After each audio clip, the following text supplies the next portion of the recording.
কি রে, আবার এ পথে? প্রাণের মায়া নেই বুঝি?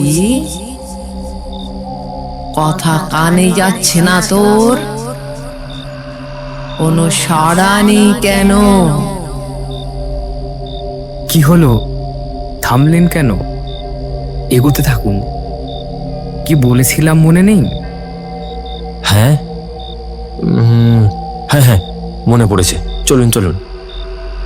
যখন আধার ঘন হবে মোহর বসে, পায়ের গতি ক্রমে কমে আসবে শেষে, এদিক পানে তখন জ্বলবে প্রখর আলো। ছলের হবে বিনাশ, চাল কুমড়োর